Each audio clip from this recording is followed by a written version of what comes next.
मैं आ रहा था, एक आदमी इतना जोर से बोला कि गाड़ी की आवाज़ पार कर गई। अर्थात शीशा बंद करके चलता हूँ तो शीशा के भीतर घुस करके मेरे कान को झकझोर दिया। और आप लोग धीरे धीरे बोलते थोड़ा सा ठीक लगता नहीं, फिर जोर से बोलिए, बोलिए प्रेम से। नहीं हुआ, एक बार और लगाइए दम, बोलिए प्रेम से श्री। इतना जोर से लगाइए कोसी नदी पार कर जाए। बोलिए प्रेम से श्री सद्गुरु।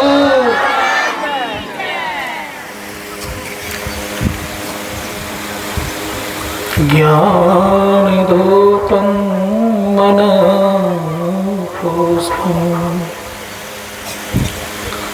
पंचेन्द्रियोपासनम क्षमा जप समाधिस्य च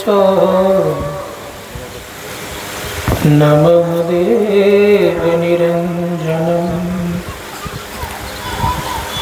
अखंड मंडलाकारं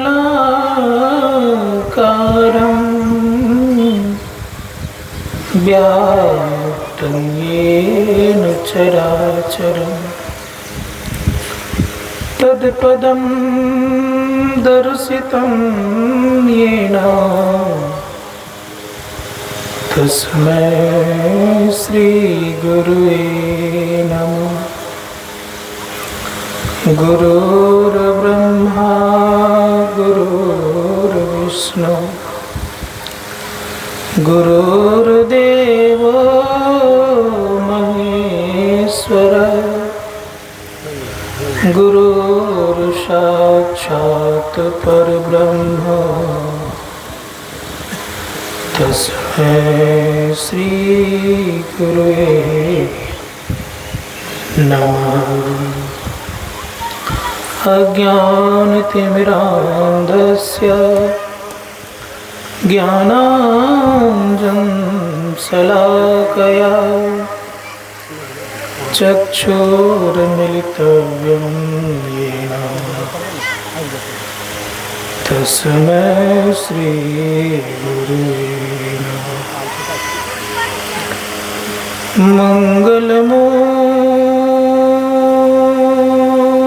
मंगलमूर्ति सतगुरु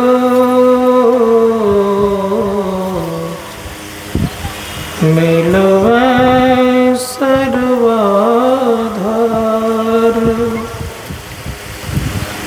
मंगलमय मंगल करम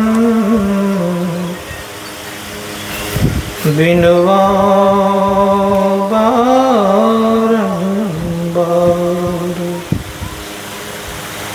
धन्य धन्य सतगुरु सुखदा महिमा कहीं न जाए जो कछु कहूँ तुम्हारी कृपा मोते कछु न बसा।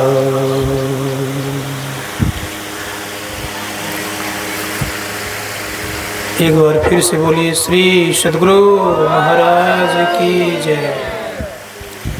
कोटि ब्रह्मांड के नायक सर्वचन स्मरणीय सद्गुरुदेव के पावन श्री चरणों में कोटि सम्मान। मंचस्थ परम श्रद्धेय स्वामी सुधीर बाबा, सामान्य समस्त विद्वत जन,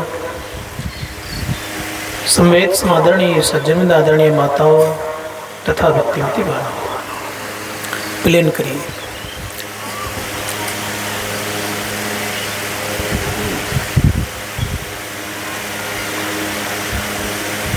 सभी लोग जानते हैं कि 84 लाख प्रकार की योनियों को तय करके मानव जीवन में आए। मानव जीवन परमात्मा का सबसे सुंदर रचना है। और भगवान श्री कृष्ण ने स्वयं कहा है कि मैंने मनुष्य को अपने जैसा बनाया है। जितनी शक्ति सामर्थ्य मुझ में है, उतनी शक्ति ताकत और सामर्थ्य मैंने मनुष्यों को देके रखा है। जितना ज्ञान का भंडार मुझे है, उतना ही ज्ञान मैंने मनुष्य को देके रखा है। इसलिए सोचना पड़ेगा कि हम लोगों को क्या करना चाहिए। हम परमात्मा के सबसे टॉप अप क्रिएशन है, अर्थात ईश्वर का सबसे सुंदर रचना है। सबसे सुंदर मंदिर भी है, ठीक करिए बस थोड़ा सा। सबसे सुंदर मंदिर भी है। बाइबल कहता है human body is the highest of temple of God. सबसे सुंदर मंदिर है और सबसे सुंदर रचना भी है, दोनों बात। सुंदर मंदिर हो, सुंदर रचना हो, बताइए उन्हें क्या करना चाहिए। इसलिए संत कहते हैं कि थोड़ा सा समझो, विचारो। हम लोग को अच्छी तरह से पता है कि रोड पर रहने वाले पत्थर को कोई पूजेंगे? कोई पूजते हैं हम लोग? कोई नहीं पूजते है उसको। लेकिन वही पत्थर अगर किसी कारीगर के हाथ में लग जाता है और उसको मूर्ति का रूप दे देता है और मंदिर में स्थापित करता है, तो पूजते हैं कि नहीं पूजते हैं? किसके हाथ में लगा वो पत्थर? किसी कारीगर के हाथ में लगा, अर्थात कलाकार के हाथ में लगा। कलाकार ने क्या किया? उस पत्थर को मूर्ति का आकार दिया और आकार देकर के क्या किया उन्होंने? मंदिर में स्थापना कर दी। उसकी पूजा होती है। संत महात्मा गणपति उसी प्रकार से हम मानव की स्थिति है। ऐसे चलते फिरते मानव एक प्रकार का समझे रोड पर पड़ा हुआ पत्थर की तरह है। उसका कोई मूल्य नहीं होता। लेकिन वही पत्थर अगर संत सदगुरु अर्थात कारीगर के हाथ में गया तो मूर्ति बन गया। और वही मानव अगर चलता फिरता रोड पर पड़ा हुआ है, अगर संत सदगुरु के हवाले हो जाएगा तो देवनीय और पूजनीय हो जाएगा, अर्थात देव और पूजनीय बन जाएगा। ये ताकत रखता है संत सदगुरु के हाथ में जाने से। इसलिए संत कहते हैं कि विचार करके देखो करना क्या है। पत्थर बना रहना पसंद है कि मूर्ति बनना पसंद है? क्या बनना पसंद है? पत्थर की परमात्मा रूपी मूर्ति बनना पसंद क्या है? अगर परमात्मा रूपी मूर्ति बनना पसंद है, सदगुरु रूपी कारीगर के हाथ में अपने आप को हवाले कर दीजिए, सुपुर्द कर दीजिए, जीवन बदल जाएगा। आपको जो लोग हे दृष्टि से देखते थे, आपकी लोग बंदगी करेंगे, आपको लोग सम्मान देंगे, आदर देंगे, सत्कार देंगे और बिठा करके बड़े प्रेम से आपकी बातों को सुनेंगे। क्या करने से?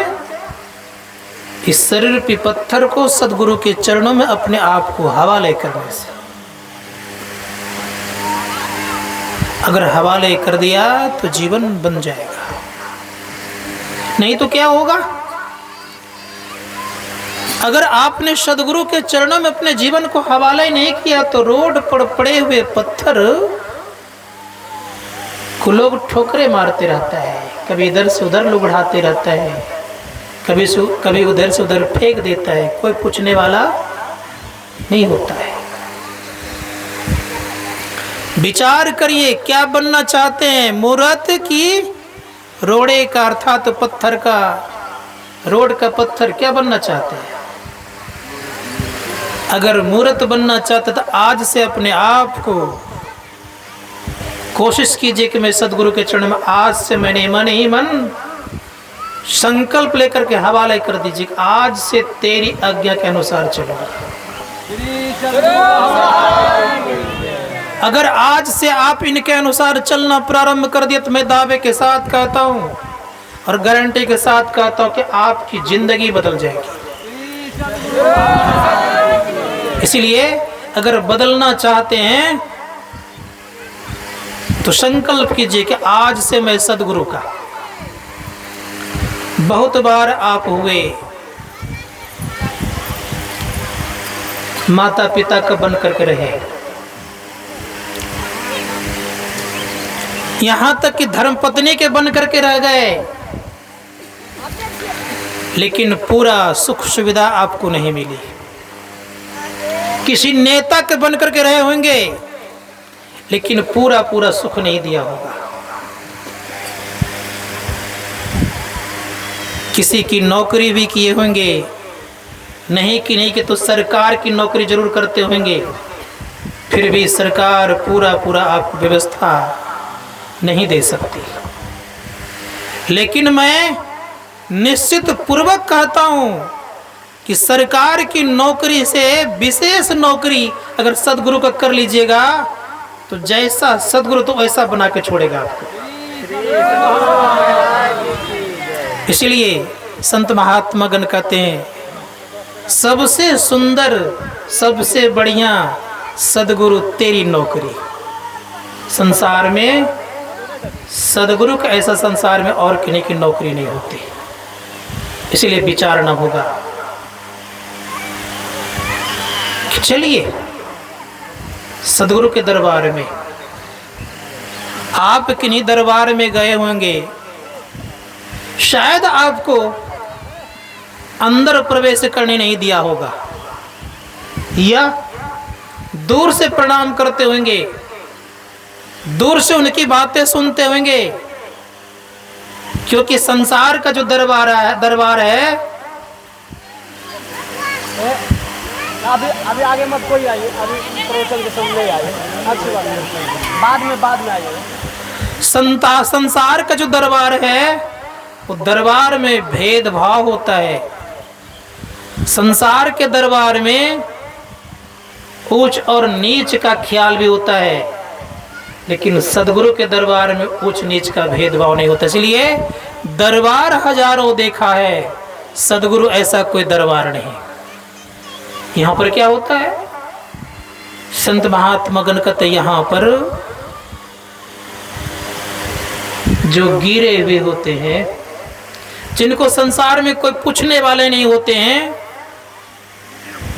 उनको भी सीने से लगाए जाते। इसलिए सदगुरु के दरबार में अपने आप को हवाले कीजिए।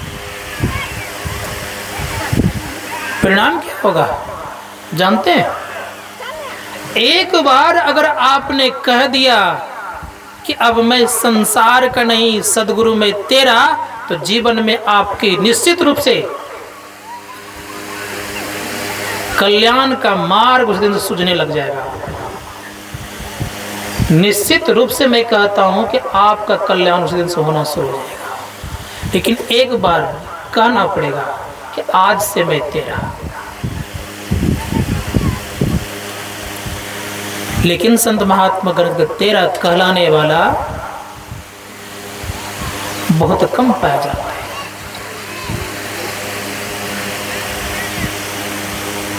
क्योंकि बहुत बड़ी बात है तेरा कहलाना। आप लोगों ने नाम सुना होगा कि नहीं पता नहीं, लेकिन चित्रवेन का नाम मैं सुनाता हूं। राजा चित्रवेन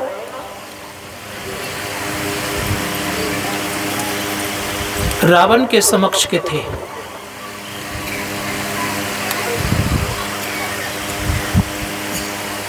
राजा थे लेकिन उतने प्रभावशाली नहीं थे।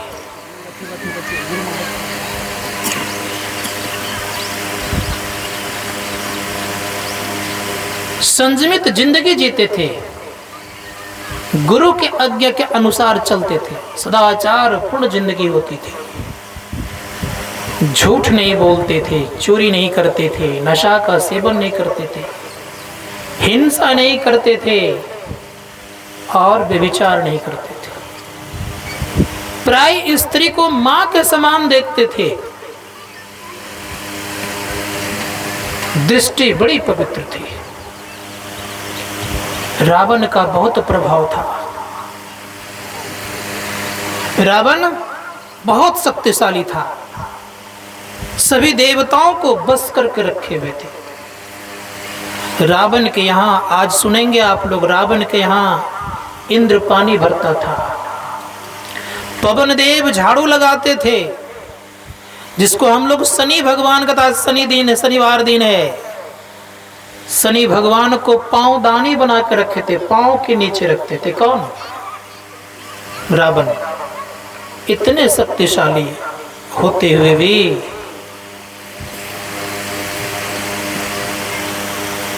तीनों लोक में उसका डंका बजता था।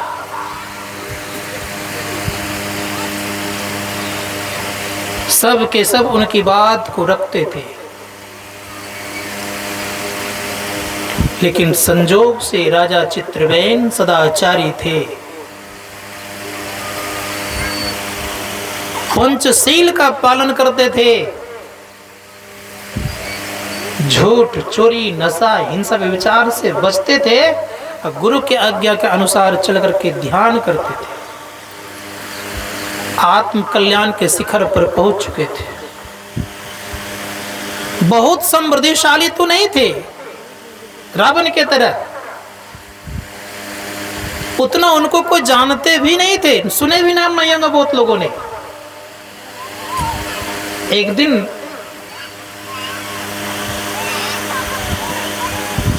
उनकी नौकरानियां रानी से कहती है कि रानी जी, आप इतने बड़े राजा की रानी हैं, आप साधारण वेश में रहती है, क्यों नहीं वस्त्र भूषण आभूषण को मांग लेते हैं? मांग लेना चाहिए था आपको। वस्त्र आभूषण अच्छा अच्छा पहनना चाहिए।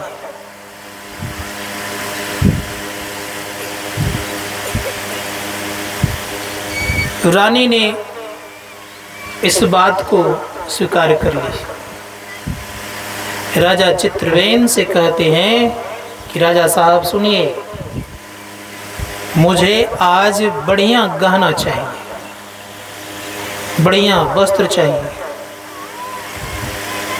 सोने से मुझे सब गहना बना दीजिए। राजा चित्रवेन कहते हैं कि तुम्हें गहना चाहिए कहाँ? चिट्ठी लिखते हैं और चिट्ठी लिख करके एक राजदूत को हाथ में थमाते हैं। राजदूत कहते हैं कि लेकर के तुम चले जाओ। तो राजदूत कहते हैं कि कुछ आवश्यक काम और भी है, क्या करना है? तो राजा चित्रवेन ने किया क्या? मंत्री को दिया, कहा मंत्री जी आप लेकर के जाओ। मंत्री जी लेकर के गए तो चिट्ठी में लिखा हुआ था, सुनिएगा गौर से, चरित्र का कितना मूल्य होता है, कितना प्रभाव होता है, और गुरु के आज्ञा के अनुसार से तो उसका जीवन कैसा होता है। उस चिट्ठी में लिखा हुआ था कि हे रावण, तुम्हारे द्वारा बरसों से मुझे कर नहीं दिया गया। कर समझते हैं आप लोग, जिसको हम लोग टैक्स बोलते हैं, मलगुजारी बोलते हैं।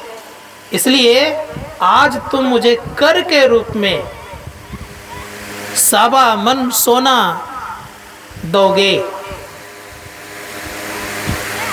चिट्ठी जो ही मंत्री जी ने रावण के हाथ में थमाता है, पढ़ते ही रावण का तो खून खौलने लग गया। का एक कमजोर राजा जिसकी कोई हैसियत नहीं, ताकत नहीं, और मुझे उन्होंने कर रूप में कहा 1.25 मन सोना देना होगा। राजसभा से उठ करके क्रोध हो करके राजमहल के तरफ चल पड़े। और बड़बड़ाते हुए गए। क्रोध में लोग बड़बड़ाते हैं। बड़बड़ाते हुए जब गए तो जाके धर्मपत्नी अर्थात मंदोदरी से कहते हैं कि मंदोदरी जानती हो का क्या, राजा चित्रवेन अपने को इतना बड़ा ताकत पर समझ रहा है कि मुझसे 1.25 मन सोना कर के रूप में मांगा उसने। मंदोदरी कहती है कि मांग रहे हैं तो दे दीजिए। का तुम भी उसी के पक्ष में हो? मेरे सामने उसके क्या हस्ती है? मंदोदरी कहती है कि आपकी उनके सामने क्या हस्ती, आपकी हस्ती और उनकी हस्ती में बहुत फर्क है। का तुम जानती हो कि मैं तीनों लोकों में विजेता हूं, सभी देवी देवतागण मेरे से डरते हैं, उनसे क्या होता है? मंदोदरी कहती है कि देवी देवतागण डरते होंगे लेकिन राजा चित्रवेन नहीं। का उसको तो एक बार में समाप्त कर दूंगा। का वो तो आए हुए अभी हैं नहीं, चलिए आपको एक करामत दिखाती हूं। कहा चलिए। रावण को लेकर के गई छत पर। का आपका अधिकार किन किन लोगों पर है? रावण कहते हैं कि सभी देवी देवताओं पर। का पशु पक्षी पर? कहाँ हो सकता है। कहा मैं आपके सामने एक करामत दिखाती हूं। हाथ में कुछ अन्न लेती है और आवाहन करती है चिड़िया को। चिड़िया आती है और कहती है चिड़िया से कि मैं रावण की दुहाई देती हूं, कोई चिड़िया दाना मत चुगना। सब चिड़िया दाना चुगती ही रह गई, कोई नहीं छोड़ी। का देखिए आपका प्रभाव इस चिड़िया पर नहीं है ना।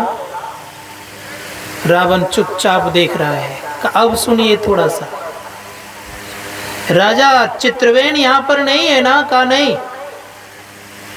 का मैं उनकी दुहाई देकर के बोलती हूँ, देखिएगा आप। का मैं राजा चित्रवेन की दुहाई देती हूँ, कोई चिड़िया दाना नहीं चुगना। सब के सब चिड़िया दाना चुगना छोड़ दी। एक चिड़िया कानी थी अर्थात बैरी थी, वो सुन नहीं पाई, जैसे एक दाना चुगी तुरंत वहीं पर लुढ़क गई। रावण देखते रह गए। मंदोदरी कहती है कि अभी तो इतनी सी बात हुई है, आपका लंका सोने का है ना? कहाँ? का देखिए समुद्र के किनारे में मंत्री जी मिट्टी का लंका बना रहे हैं और उसको क्या करेंगे जानते हैं आप? का क्या? का एक पाया हिलाएंगे ना तो आपका लंका हिलेगा। का कैसे? का देख लीजिए। मंत्री जी वहीं से कहते हैं समुद्र के किनारे से, कहे रावण तुम्हारा लंका मैं ध्वस्त कर दूंगा यहीं से। का कैसे? लंका बनाया मिट्टी का और एक पाया मिट्टी का लंका को हिलाया तो यहाँ सोने का लंका हिलने लग गया। रावण डर के मारे 1.25 मन सोना उनको देते हैं, भिजवा देते हैं और आदर से कहते हैं कि आज के अलावा मैं कभी भी सदाचारियों को स्पर्श भी नहीं करूंगा और ना उनको किसी चीज में रोकूंगा। जो सदाचारी व्यक्ति होते हैं 33 कोटि देवताओं को बस करने वाले को हिलाने की ताकत रखते हैं। इसलिए धर्मशास्त्रकार का सदाचार पूर्ण जिंदगी बिताओ। झूठ चोरी नशा हिंसा से अपने आप को बचाओगे तो देवता भी आपको नतमस्तक होंगे आपके लिए, वे भी आपको प्रणाम करेंगे। कई ऐसे उदाहरण हैं जो को उतना समय नहीं मैं दे पाऊंगा। तो मैं संत महात्मा गणों की बात सुनाने आया हूं। तो मैं कह रहा था कि सदाचार में बहुत ताकत है, बहुत ताकत। इतनी ताकत है कि दुनिया को आप हिला सकते हैं। इसलिए संत महात्मा गण कहते हैं कि गुरु के बताए मुताबिक चलिए, जीवन बनेगा। आपने नाम सुना होगा, इसी बिहार में एक महात्मा हो गए थे, धरणीदास जी महाराज, छपरा के रहने वाले थे। काम क्या करते थे? कलर का काम करते थे, कलर के थे बेचारे, कर्मचारी। घर परिवार में रहते थे, बाल बच्चे के साथ रहते हुए भी साधना कैसी थी? तो जगन्नाथपुरी यहां से बहुत दूर है, उड़ीसा में है। रहते कहां थे? छपरा में, याद रखिएगा। काम क्या करते थे? कर्मचारी वाला। उस समय ये कलम नहीं चला हुआ था, उस समय स्याही और एक सरकंडा का आता था, उसी को बनाकर लोग लिखते थे। दवाद रखते थे बोतल में, स्याही बोलते हैं। उस जमाने की यह स्थिति थी। संजोग ये हुआ, हम लोगों ने भी किया है कुछ दिन तक, मैंने भी किया अपने आप से। जगन्नाथपुरी उड़ीसा में है। जगन्नाथपुरी के पट में आग लग गई और धरणीदास जी महाराज क्या करते हैं, उस वहां लगी है आग, रह कहाँ रहे? छपरा में। छपरा के ऑफिस में अर्थात कार्यालय में टेबल पर स्याही गिराते हैं और ऐसे ऐसे घिसते हैं। लोग पूछते हैं, महाराज क्या कर रहे हो? खा, जगन्नाथपुरी के पट में आग लगी है, उसको यहाँ से बुझा रहा हूँ। ये ताकत हो जाती है। पूछा गया कैसे विश्वास करूं? का अमुक तिथि, यही तिथि को लिखिए और यही समय लिखिए और पूछिए जाकर के कोई व्यक्ति आकर के आग बुझाया कि नहीं बुझाया। और सही समय पर जब यहाँ से गया, का एक व्यक्ति आया, आग बुझा करके चला गया। संत महात्मा का ज्ञान है कि आप घर बैठे बैठे आप ईश्वर को जान सकते हो। इसलिए किनकी पूजा करने सबकी पूजा हो जाएगी, कभी विश्वास किए? यहां से कुछ दूर में आपका सहरसा जिला है। सहरसा जिला में एक महेशी जगह है जिसको बनगांव बोलते हैं लोग। उस बनगांव में लक्ष्मीपति गोसाई जी महाराज हुए हैं। वो कैसे महापुरुष थे, तो एक प्रसंग सुनाता हूं, तब उनके विषय में बताऊंगा। उस बनगांव में 5 महात्मा आए, तांत्रिक महात्मा आए। सबके हाथ में चिमटा था। रात के 10 बजे आए। रात्रि काल में कहते हैं महात्मा जी कि मुझे भोजन कराओ। उस जमाने में सोच सकते हैं कि ठीक से लोगों को भोजन मिलता नहीं था, और ये कह रहे भोजन कराओ, रात में कर रहे। और उसमें फरमाइश क्या कर रहे जान रहे हैं? कह रहे मैं खीर खाऊंगा। अब कहां से दूध लाएगा, कहां से चावल और चीनी लाएगा? इधर देखते बालू ही बालू दिखता है खाली। शिष्य से कहा कि देखते क्या हुए, चिमटाधारी महात्मा है, क्रोध से आग बबूला है, ये आग उगल रहे हैं।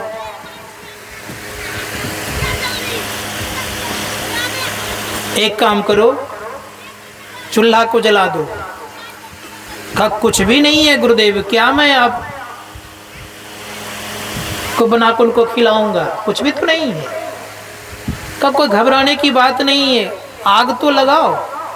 चूल्हे में आग लगाया और जोरिया इत्यादि में जो पानी बहता है का डाल दो, उसमें डाल दिया गया। का चावल भी नहीं और चीनी भी नहीं है, का घबराने की बात नहीं है।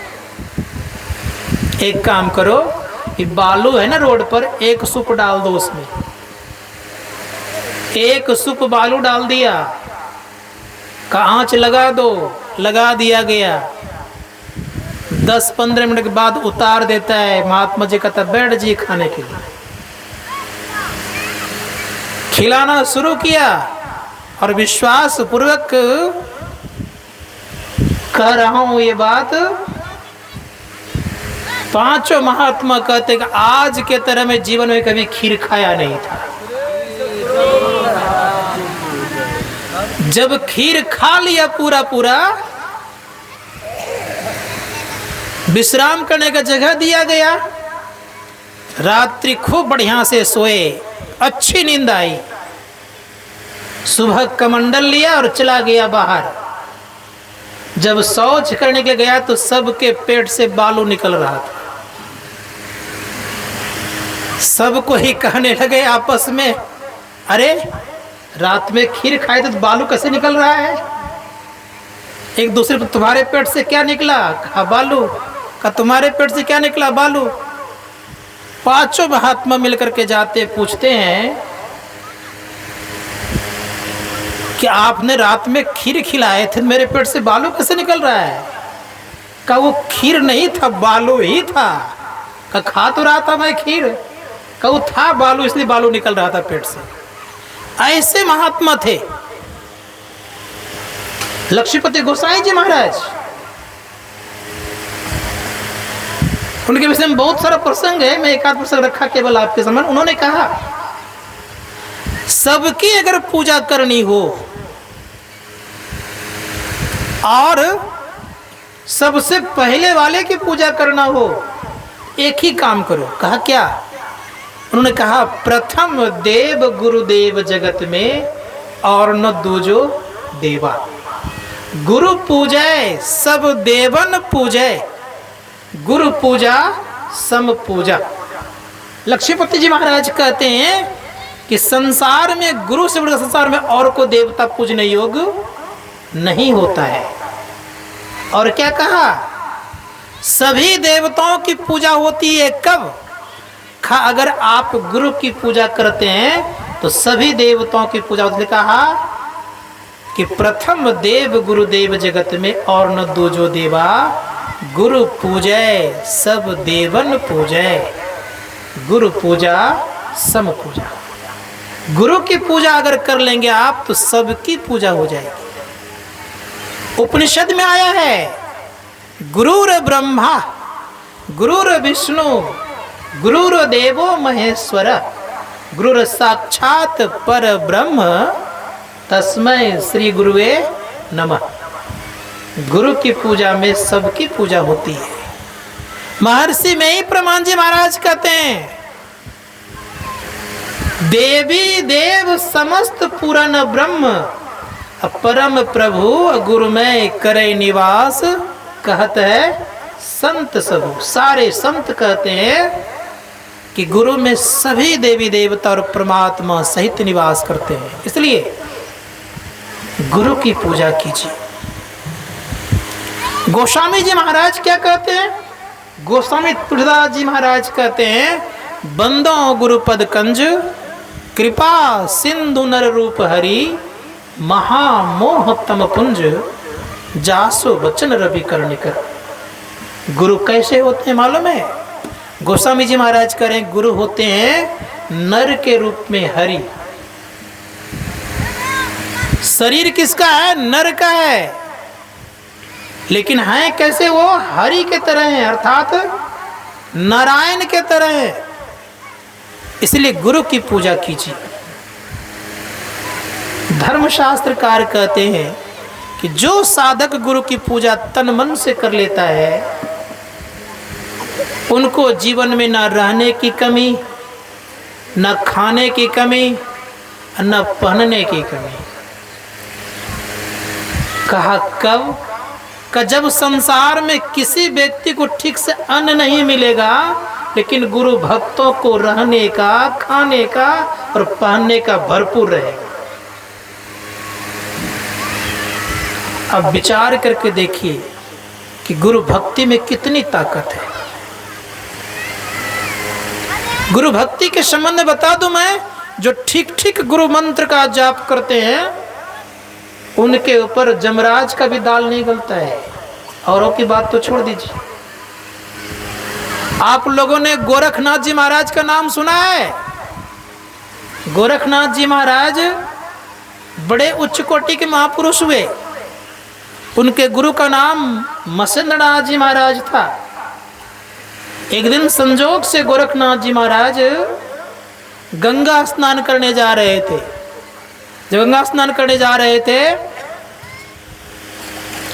तो वहां पर यमराज आता है और यमराज कहता है कि गोरख तुम स्नान नहीं कर पाओगे। कहा क्यों? कहा मैं तुझे लेने के लिए आ गया हूं। पूछा कि अभी मुझे क्यों लेने आ गए हैं? कहा तुम्हारी मृत्यु आ गई ऐसे लेने आ गया हूं, अब तुम स्नान नहीं कर पाओगे। गोरखनाथ जी महाराज कहते मैं स्नान करूंगा। कहा अगर अभी तुझे मैं कुछ नहीं किया तो रात में तुम्हारे और तुम्हारे गुरु दोनों को मैं मृत्यु दे दूंगा, अर्थात मार दूंगा और लेकर के चल दूंगा। तो गोरखनाथ जी महाराज कहते हैं कि तुम्हारी बात बदल गई, पहले तो तुम कहा अभी मार दूंगा, अब कहते रात में मारोगे, तो तुम करोगे क्या? गोरखनाथ जी महाराज की वाणी है और काल कह रहे हैं, फिर काल कहते हैं कि सुनो गोरख, मेरा तीनों लोक में राज्य है, मैं सबको मारता हूं। कहा कैसे मारते हो? तो काल कहता है उठत मारो, बैठत मारो, मारो जागत सूता, और तीनों लोक में राज हमारा, कहां रहोगे गोरख अवधूता। जैसे इस बात को कहा तो बड़े प्रेम से कहते हैं गोरखनाथ जी महाराज की सुनो काल, उठत सुमरो, बैठत सुमरो, सुमरो जागत सूता, तीनों लोक से रहो न्यारा, तब कहलाऊं गोरख अवधूता। ऐसे गोरख नहीं बन गया हूं मैं, अवधूत ऐसे नहीं बन गया हूं, तीनों लोकों से मैं न्यारा अर्थात ऊपर रहता हूं। जो गुरु के भक्त होते हैं वो काल से भी नहीं डरते हैं।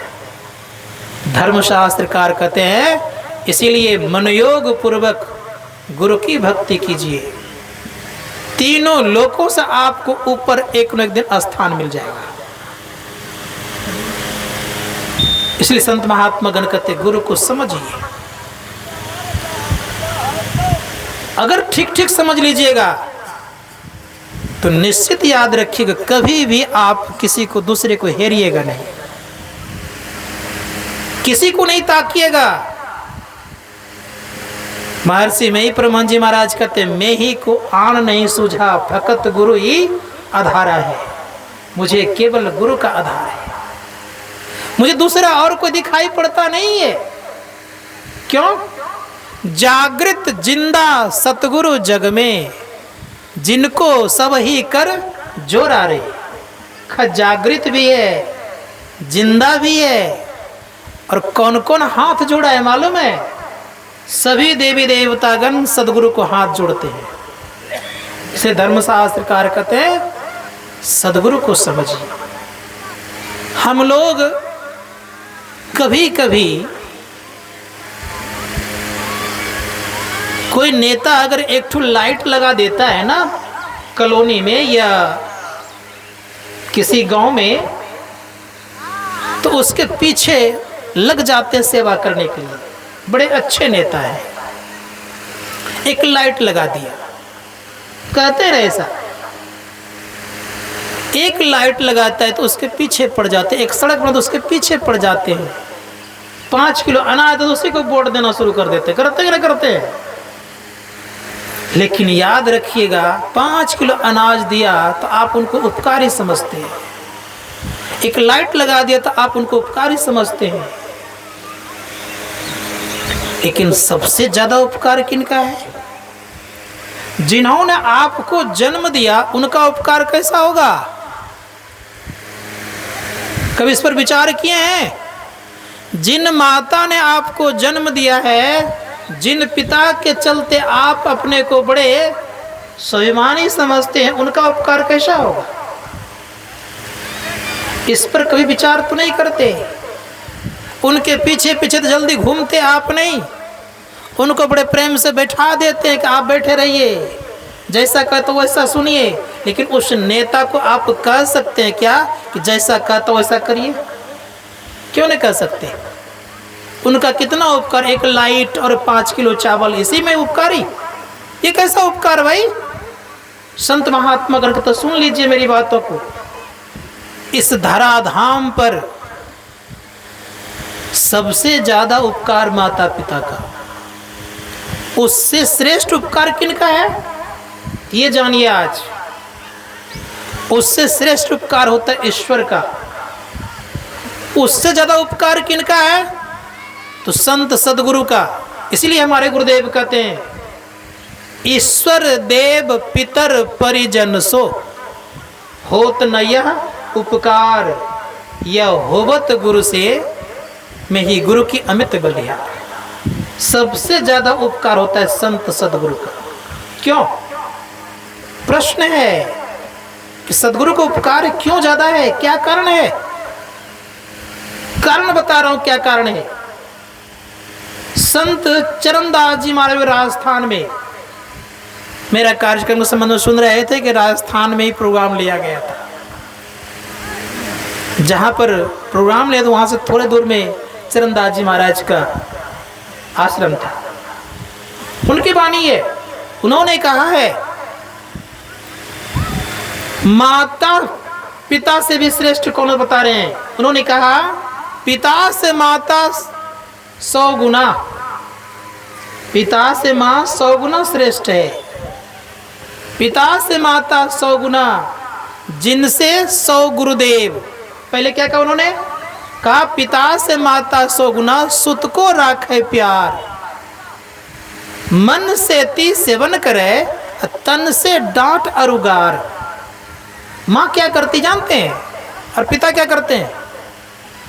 पिता कभी भी हम लोगों को छत्र छाया तो देने काम करते ही हैं, लेकिन जितना उपकार मां का है उतना पिता का नहीं होता है। मां हर एक दुख को सहती है। मां के संबंध में एक प्रसंग सुनाओ तो मैं आगे बढ़ता हूं। मां कितना दयालु होती है। एक मां संजोग से एक बच्चे को जन्म दी और उनके पिता गुजर गए। दूसरे यहां काम धंधा कर करके उस बच्चे को पालने लग गई। लड़का सयाना हो गया। तो लड़का सयाना हुआ तो लड़का एक वेश्या से फंस गया। उनके साथ संबंध बना लिया और संबंध बनाने के कारण उनके यहां जाना आना होने लग गया। वेश्या एक दिन कहती है कि सुनो, तुम मुझे अधिक नहीं मानते हो। तब मैं किसको अधिक मानता हूं? कब तुम सबसे अधिक अपनी मां को मानते हो? कहा नहीं प्रिय, मैं सबसे अधिक तुमको मानता हूं। कहा मैं नहीं मान सकती। कहा उसके लिए मुझे क्या करना पड़ेगा, क्या दिखाना पड़ेगा? वेश्या कहती है कि अगर तुम अपनी मां का कलेजा निकाल करके मेरे सामने हाजिर कर दो, मैं समझूंगी कि तुम मुझे अधिक मानते हो। नालायक निकला वो लड़का। वेश्यागामी तो था ही। मां के ऊपर से उन्होंने ममता हटा लिया, हाथ में कटारी लिया और मां काम धंधा करके आई थी, थकी मंदी थी और परिणाम ये हुआ कि चारपाई पर सोई हुई थी। ये गया हाथ में कटारी लेकर के और सीधे उसके सीने में खोप दिया, अर्थात भोग दिया। मां मर गई। छटपटाकर कलेजा निकाल करके जाने लग गए। खून में उसके पैर फिसल गए और धड़ाम से गिर पड़ा। और जैसे गिर पड़ा तो कलेजा बोल उठा कि बेटा तुझे चोट तो नहीं आई? ये मां का हृदय है। इस धर्मशास्त्रकार कहते हैं कि संसार में सबको भूल जाना, लेकिन इस धरातल पर मां और पिता को नहीं भूलना। तो कह रहे चंदा जी महाराज कि पिता से माता 100 गुना, सुत को राखे प्यार। सुत को राखे प्यार तो रखती ही है, और क्या करती है? तन से डांट फटकार करती है, लेकिन ऊपर से बड़े प्रेम, भीतर से बड़े से नहीं करती है। इसलिए कहा कि पिता से माता 100 गुना, सुत को राखे प्यार। तन से सेवन करे, ऊपर से डांट फटकार करने काम करती है। लेकिन अब करें कि जिनते 100 गुरुदेव, प्यार करे अगुण हरे चरणदास सुखदेव। उन परमात्मा से श्रेष्ठ कौन हो गए? अब ध्यान दीजिएगा। पहले तो क्या कहा कि माँ पिता से माता 100 गुना, सुत को राखे प्यार। मन से अति सेवन करे तन से डांट अरुगार, माता से हरि 100 गुना, जिनते 100 गुरुदेव, प्यार करे अगुण हरे चरणदास सुखदेव। चरणदास जी महाराज कह रहे हैं कि सबसे पहले ऊपर में आ गया कौन? पिता, पिता से श्रेष्ठ माँ, माँ से श्रेष्ठ ईश्वर, और ईश्वर से भी श्रेष्ठ कौन होते हैं? संत सदगुरु। इसे धर्मशास्त्रकार कहते हैं सदगुरु के जीवन में अपने आप को हवाले करें। करते क्या हैं? जान रहे हैं कितना उपकारी है। एक प्रसंग सुनाता हूं मैं और आप लोगों को, कितना सदगुरु उपकार करते हैं जीवन में। आप लोगों ने नाम सुना होगा समर्थ रामदास जी महाराज का। नदी के तट पर बैठ करके साधना कर रहे थे। संजोग से पद्मावती का पति का देहांत हो चुका था, मृत्यु को प्राप्त कर चुके बेचारे। परिणाम ये हुआ कि उस समय सती प्रथा थी। लाश लेकर के जा रहे थे आगे आगे लोग, और पीछे से ये जा रही थी। जैसे जा रही थी तो जाते वक्त पद्मावती समर्थ रामदास जी महाराज को प्रणाम करती है, और प्रणाम करती है तो उन्होंने देखा कि सुहागिन है। समर्थ रामदास जी महाराज कहता अष्टपुत्रावती भव। वो माता जी रुक जाती, कहते महाराज ये क्या आशीर्वाद दे रहे हो आप? मेरे सुहाग तो देखो श्मशान घाट की तरफ जा रहे हैं लेकर के लोग, मैं भी जलने जा रही हूँ, और तुम क्या आशीर्वाद दे रहे हो मुझे? कह रहे मैंने क्या कर दिया? कर रोको उसको। रोक दिया। रोक देने के बाद कमंडल से जल निकालते हैं, अभिमंत्रित करते हैं, उनके देह पर छिड़काव करते हैं, वो जीवित हो जाता है। और जैसे जीवित होता है तो बता दूं मैं आपको, पद्मावती कहती है कि इन्हीं की कृपा से आपको जीवन दान मिला है, इसलिए इनको प्रणाम करिए। दोनों मिलके जैसे प्रणाम करते हैं तो कहते हैं 10 पुत्रावती भव। पहले कितना दिया? 8, और अब कितना दिया? 2। तो 2 8 कितने हो गए? 10। 10 पुत्रों की माँ जब बन गई तो बता दूं आपको, पहले पुत्र का नाम था उद्धव। उद्धव को साधु बना दिया, उनको दान दे दिया, कहा महाराज ये आपके सेवा में रहेगा। और जब कह दिया आपके सेवा में रहेगा तो उद्धव साधु बन गए।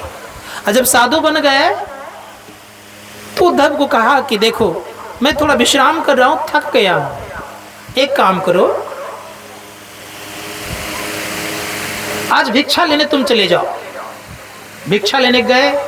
ऐसे व्यक्ति के यहाँ गए भिक्षा लेने के लिए, वहीं ठहरे हुए थे कि वो दुनिया के ही नहीं उस जमाने के सबसे नंबर 1 तांत्रिक थे। बहुत सारे देवी देवताओं को तंत्र विद्या के बल पर बस करके रखे हुए थे, और उनका कभी भी श्राप अर्थात साप कहिए कभी व्यर्थ नहीं जाता था। लेकिन समर्थ रामदास जी महाराज से ईर्ष्या करते थे, डाह करते थे। डाह जब करते थे तो कहते थे कि उनका शिष्य कोई मेरे आस पास में नहीं आवे। परिणाम यह हुआ जैसे उनका जय सहाय रघुवीर की, समर्थ रघुवीर की भिक्षाम दही जैसे आवाज लगाया, समझ गया है रघुवीर अर्थात समर्थ रामदास जी महाराज का शिष्य। का सुनो, इस मोहल्ले में कभी भी तुम कहीं भी भिक्षा नहीं मांगोगे। उद्धव कहता है कि गुरु का आदेश है, भिक्षा तो मांगूंगा। कि अगर मांगोगे भिक्षा तो तुम्हें मैं जिंदा रहने नहीं दूंगा। का बात क्या है? आप नहीं दीजिए भिक्षा, और को दे देगा। मना क्यों कर रहे हैं? कि तुम बात बनाते हो, तुम्हें जानते नहीं। कहा कि इसमें जानने की कौन सी बात हो गई? का सुनो मेरी बात, मैं जो कह रहा हूं इस नगर में भिक्षा तुम नहीं मांगोगे। तो बालक कहता है कि गुरु का आदेश है, मैं भिक्षा अवश्य मांगूंगा। उस तांत्रिक को क्रोध आता है और आवेश में आकर कहता है कि तुम कल का उगता हुआ सूरज नहीं देखोगे, मैं तुम्हें श्राप देता हूं। बेचारे दूसरे के यहाँ गया, भिक्षा लिया और मुंह लटकाए चले गए गुरु के पास। और जाते ही कहते हैं कि गुरुदेव आज मैंने भिक्षा में अपनी मौत मांग करके आया हूं। कब की बात कही गई है? का कल का उगता हुआ सूरज मैं अब देख नहीं पाऊंगा। खा के वत्स क्यों घबरा रहे हो? कल की बात कही है, अभी रात बाकी है, कुछ तो पहले खाओ पियो। बड़े प्रेम से खाया पिया, कहा एक काम करो, मैं अब सोता हूँ, तुम मेरे चरणों में बैठ कर रहना, कोई तुझे बुलाए जाना नहीं। कहा गुरुदेव जो आज्ञा आपकी। छोटा सा बालक उद्धव उनके चरणों में पड़े रहे। और बता दूं मैं आपको, उनके पास जितने देवी देवता थे बस किए हुए, सबको बारी बारी से भेजा। यहाँ तक यक्षस नाम करके राक्षसनी थी, वो भी आई और लौट करके चली गई। माँ काली को बस करके रखे हुए थे, माँ काली आई, बहुत भय दिखा करके चली गई। उनके माँ के रूप में एक देवी आई और देवी ने बहुत प्रकार का प्रलाप की। कहा उनकी माँ के रूप में जो देवी आई, उसने कहा बेटा एक बार तू गले से लग जा, तुझे मैं बहुत दिनों से देखी नहीं हूँ, प्यार नहीं की हूँ, एक बार तू आ जा। बालक कहता है कि तुम ही आ जाओ माँ। कहा मैं नहीं जा सकती। बालक समझ गया कि ये मेरी माँ नहीं है, नहीं गए। अंत में जमराज स्वयं आए और जमराज जब आए तो जमराज घूम फिर करके चले गए और समर्थ रामदास जी महाराज चादर तान करके सोए हुए हैं। दिन के 9 बज गए और अंदर से ही कहते हैं कि उद्धव दिन निकला, सूरज उदय हुआ। उद्धव कहता है गुरुदेव दिन के 9 बज गए हैं। अंदर से आवाज का तुम मरा नहीं, भी जिंदा ही है। का गुरु की कृपा से मेरा बाल बका नहीं हो सकता है। जिनके सर पर गुरु का हाथ है उनका संसार में कोई बाल बका नहीं कर सकता। धर्मशास्त्रकार कहते हैं गुरु को पकड़ करके चलिए, जो गुरु को पकड़ करके चलेगा उनका संसार में कोई कुछ बिगाड़ नहीं सकता। इसलिए संत महात्मा गण कहते हैं गुरु को सिर पर राखिए, चलिए अज्ञामा कह कबीर तादास को, 3 लोक भय ना। तीनों लोक में उनको निर्णय रहना चाहिए, भय मुक्त रहना चाहिए। और जो भय मुक्त रहेगा उन्हीं का जीवन संवरता है। जो डरता रहेगा उनकी कोई जिंदगी है? डरने वाले की कोई जिंदगी नहीं होती। जिंदगी तो होती निडर वालों की। कौन निडर संसार में होता है? संत महात्मा गण तो सबसे निडर होते हैं संत। इनके ऐसा और को संसार में कोई निडर होता नहीं है। क्यों? ये परमात्मा को प्राप्त किए होते हैं। कहीं कैसे निडर हैं बताता हूं मैं आपको। भगवान बुद्ध के सामने जब अंगुली माल आ गया, गले में तलवार लगाते हुए कहते हैं कि मैं तुमको रुकने के लिए कह रहा था, तुम क्यों नहीं रुक रहा था? कहा मैं तो कब को रुक गया। कहा तुम चल रहा था और कहते को रुक गया हूं। कहा तुम ही बताओ कि मैं कब को रुक गया हूं, तुम ही नहीं रुक पाए हो। कहने का तात्पर्य क्या है?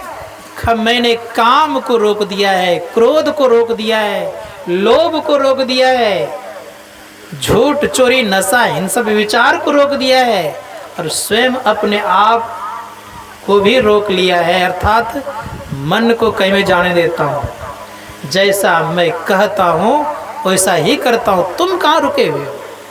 कहा तुम्हें मेरा भय नहीं लगता? कहा मुझे भय नहीं लगता। कहा क्यों? कहा मैं भय मुक्त हूं इसलिए कि सब मेरे हैं। भय तो तुम्हें लग रहा है कि तुम्हारे हाथ में कटारी है, तलवार है। कौन रखता है कटारी जी? जिसको भय होता वही रखता है। कहा मैं तो भय मुक्त हूं। हमारे गुरु महाराज जब सत्संग चल रहा था तो जगदीश कश्यप भिक्षु आए हुए थे। देखा हजारों हजारों की भीड़ है, एक भी कोई उनके रक्षक नहीं थे। और पूछा, कहा कि आपकी रक्षा कौन करते हैं? तो परम पूज्य गुरुदेव बड़े प्रेम से कहते हैं, उन्होंने कहा कि मेरा रक्षा करने वाला कोई और है। कहा कौन? बड़े प्रेम से कहते हैं, गुरुदेव कहते हैं कि मेरा रक्षा करने वाला परम पिता परमात्मा है। जिनकी रक्षा परमात्मा करेंगे उनको संसार के लोग क्या कर सकते हैं? इसलिए कहा गया है पलटू सब मगन में साहब चौकीदार। परमात्मा आपकी चौकीदारी करेंगे कब? जब परमात्मा के हो जाएंगे तब, और जब तक परमात्मा के नहीं होंगे तब तक आपकी चौकीदारी संसार के लोग भी नहीं कर सकते। तो धर्मशास्त्रकार कहते हैं विचार करके देखिए, तो भगवान बुद्ध को जब तलवार लगा दिया तो कहा तुमको डर नहीं लगता? कहा नहीं। कहा क्यों? कहा सब मेरे। कहा मैं भी तुम्हारा हूं? कहा तुम भी मेरे हो। कहा मैं आदिम मानव हूं। कहा तुम बदल गए हो, भटक गए हो, लेकिन तुम भी मेरे हो। कहा क्या मैं लौट सकता हूं? कहा हाँ लौट सकते हो। कहा मेरे द्वारा बहुत पाप हुआ है। कहा पीछे की बात तुम भूल जाओ। कहा कैसे भूलूंगा? क्या मुझे लोग आदर देंगे, सत्कार करेंगे? क्या मुझे उस दृष्टि से देखेंगे? कहा अवश्य देखेंगे। कहा क्या करना पड़ेगा?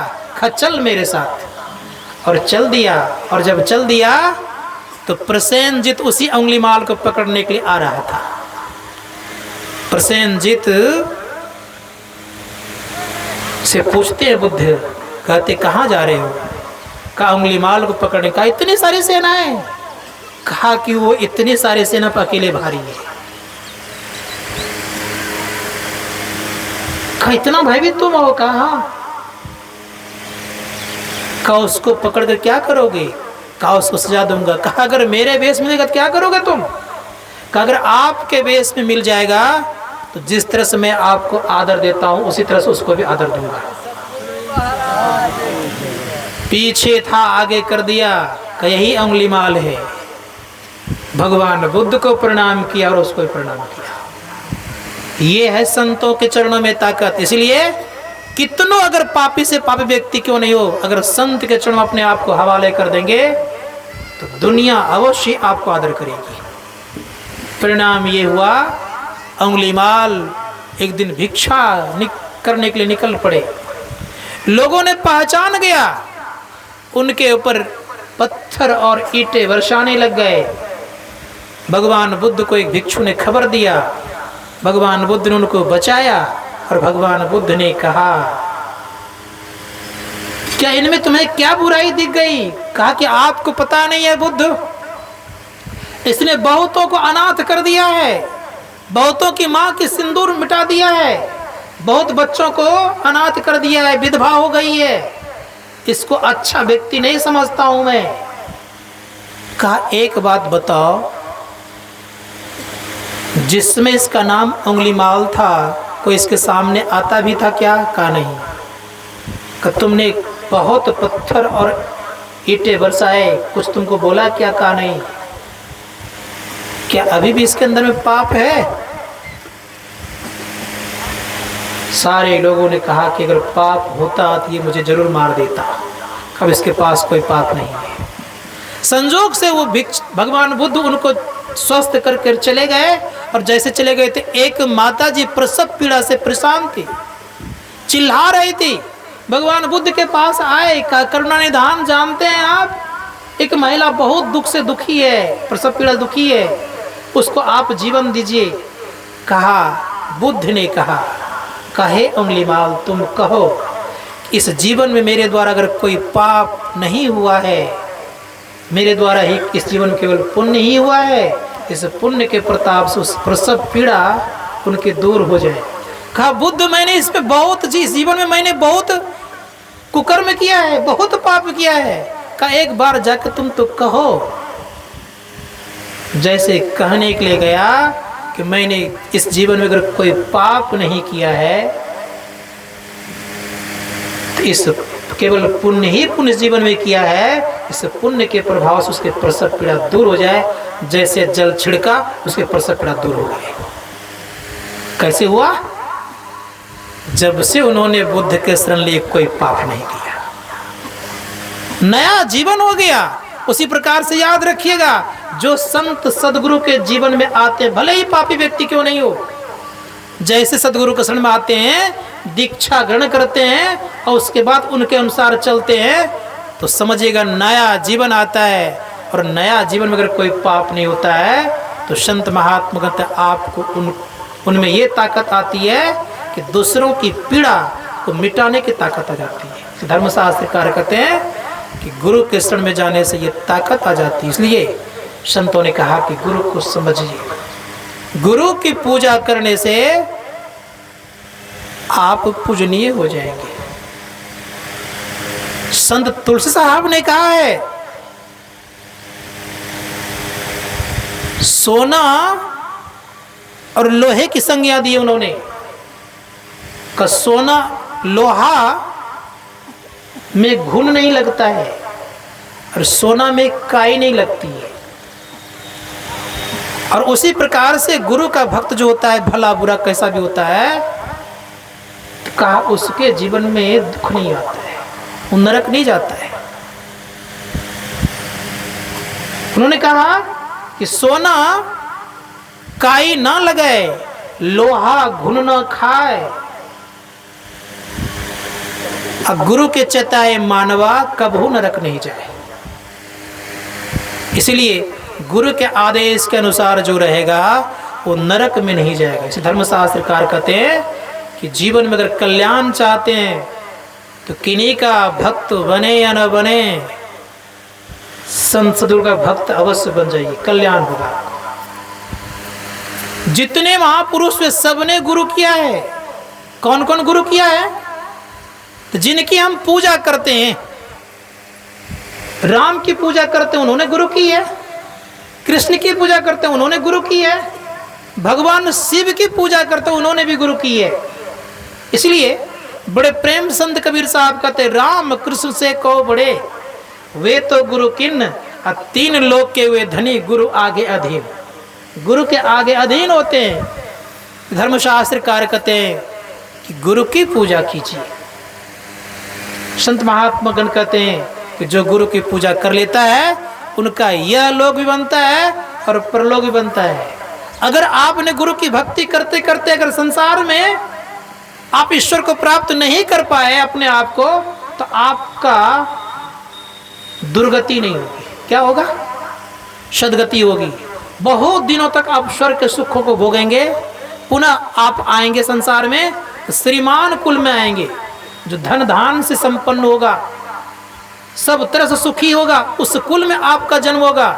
फिर पुनः आपको संत सद्गुरु मिलेंगे और फिर आपकी भक्ति प्रारंभ होगी। धर्मशास्त्रकार का अगर ज्ञान के बिना, याद रखिएगा, आपको संसार में कोई पूछने वाला नहीं। तो गुरु ज्ञान दाता को कहते हैं। गुरु नाम है ज्ञान का, शिष्य सीख ले सोए, ज्ञान मर्याद जाने बिना गुरु और शिष्य न कोई। ज्ञान नाम है गुरु का, गुरु नाम है ज्ञान का। देह का नाम गुरु नहीं होता है जी। नाम किसका है? गुरु ज्ञान का। ज्ञानियों का संग कीजिए, ध्यानियों का संग कीजिए, आपका जीवन बदलेगा। इनके संग से आपका यह लोक और परलोक दोनों बनेगा। इनके संग में आपका जीवन है। इसलिए धर्मशास्त्रकार कहते हैं, जीवन को अगर बनाना चाहते हैं तो गुरु के सहारे चलिए, आपका यह लोक और परलोक बनेगा। गुरु क्या बताते जानते हैं? जीवन तुम्हारा कैसे ठीक ठाक चलेगा। पहला पॉइंट, तुम कैसे मनुष्य से देव बनोगे, देव से तुम कैसे ईश्वर बन जाओगे, और ईश्वर से कैसे तुम परमेश्वर बनोगे, यह ज्ञान गुरु देने काम करते हैं। और जो ज्ञान यह नहीं दे सके गुरु, उस गुरु को तजने में देर नहीं करनी चाहिए। पहली बात मैंने क्या कहा गुरु को ये ताकत है कि मनुष्य से तुम कैसे देव बनोगे, देव से कैसे तुम ईश्वर बन सकते हो, और ईश्वर से तुम कैसे परमपिता परमात्मा मिलकर के एक में हो सकते हो। ये ज्ञान देने वाले इसलिए बड़े प्रेम से कहते हैं संत दाऊदयाल जी महाराज, सदगुरु पशु से मानुष करे, मानुष से सिद्ध, सिद्ध से देवता, देव निरंजन होए। ये सदगुरु में ताकत है कि पशु तुल्य जिनका जीवन है, जिसको आहार विहार का ज्ञान नहीं है, अच्छे बुरे का ज्ञान नहीं है, पाप पुण्य का ज्ञान नहीं है, ये ज्ञान देकर उनको पहले सबसे पहले मनुष्य बनाता है। हम लोग संसार में हैं जिनको अच्छे बुरे का ज्ञान नहीं है, आहार विहार का ज्ञान नहीं है, क्या करना चाहिए क्या नहीं करना चाहिए। तो संत वाणी कहती, मैं नहीं कर रहा हूँ, मुझे आप कोई दोष देने नहीं आएंगे, संतवाणी कहती है कि पशु तुल्य है। उपनिषद कार्य कहते हैं आहार निद्रा भय मैथुन समान में तत्पशु नाम ज्ञानान हीनो विशेषो अधिको ज्ञान है पशु भी समाना। उपनिषद कार्य ने कहा आहार निद्रा भय मैथुन ये 4 काम पशु भी करता है और मनुष्य भी करता है। अगर इसी ज्ञान में रह गए तो का समान में तत् पशु भी नाम, आप और पशु में कोई फर्क नहीं है। तब कहा एक बात सुन लो। कहा क्या? का वो एक बात ये है ज्ञानान हीनो अधिको विशेषो ज्ञान है ना पशु समाना। अगर ज्ञान में श्रेष्ठ है तो आप श्रेष्ठ है। ज्ञान में अगर ये 4 ही काम करते रह गए, कौन कौन? आहार लेना मतलब भोजन लेना, सो लेना, भय लगा रहना और संतति उत्पन्न करते ही रह जाना, इतना ही ज्ञान में अगर पड़े रह गए तो का समान में तत् पशुभीर नरानाम, आप में और पशुओं में कोई फर्क नहीं है। लेकिन कब विशेष है आप? का जब आत्मज्ञान के शिखर पर चलने के लिए उस युक्ति को जान करके चलने लग गए, तब उस ज्ञान में अगर आप जानकार हैं तब तो आप पशु से श्रेष्ठ हैं। अन्यथा संत महात्मा गण कहते कि पशु के समझते कहा सदगुरु पशु से मानुष करे। मानुष से सिद्ध अर्थात मनुष्य से सिद्धि दिलाते हैं। मनुष्य को ही सिद्धि प्राप्त होती है। उस मनुष्य को सिद्धि दे करके देवता बनाते हैं और देवता से फिर ईश्वर बनाते हैं। यह काम सदगुरु करते। इसलिए संत महात्मा गण कहते हैं सदगुरु के शरण में जाइए। जो सदगुरु के शरण में जाएगा उनका जीवन बनेगा। इसलिए प्रयास कीजिए कि सदगुरु के सानिध्य में जाकर के यह लोक और परलोक दोनों बनावें। धर्मशास्त्रकार कहते हैं अगर आपके जीवन में बहुत पाप हो गया है, अथाह पाप किए हैं, अगर सदगुरु के ज्ञान में आ गए, उनकी जुक्ति लेकर के आपने ध्यान और सत्संग करना प्रारंभ कर दिए, कहीं आपके जीवन में प्रकाश का उदय हो गया तो धर्मशास्त्रकार कहते हैं सभी पापों से आपको मुक्ति मिलेगी और आप स्वच्छ और निर्मल हो जाएंगे। परमपिता परमात्मा के विशेष सानिध्य प्राप्त हो जाएगा, दुखों से मुक्ति मिलेगी। समय 5 होने जा रहा है। दूर दूर से भी लोग आए हुए हैं, इसीलिए अपनी वाणी को यहीं पर विराम देते हुए एक बार निवेदन करता हूँ, बोलिए प्रेम से महाराज की जय।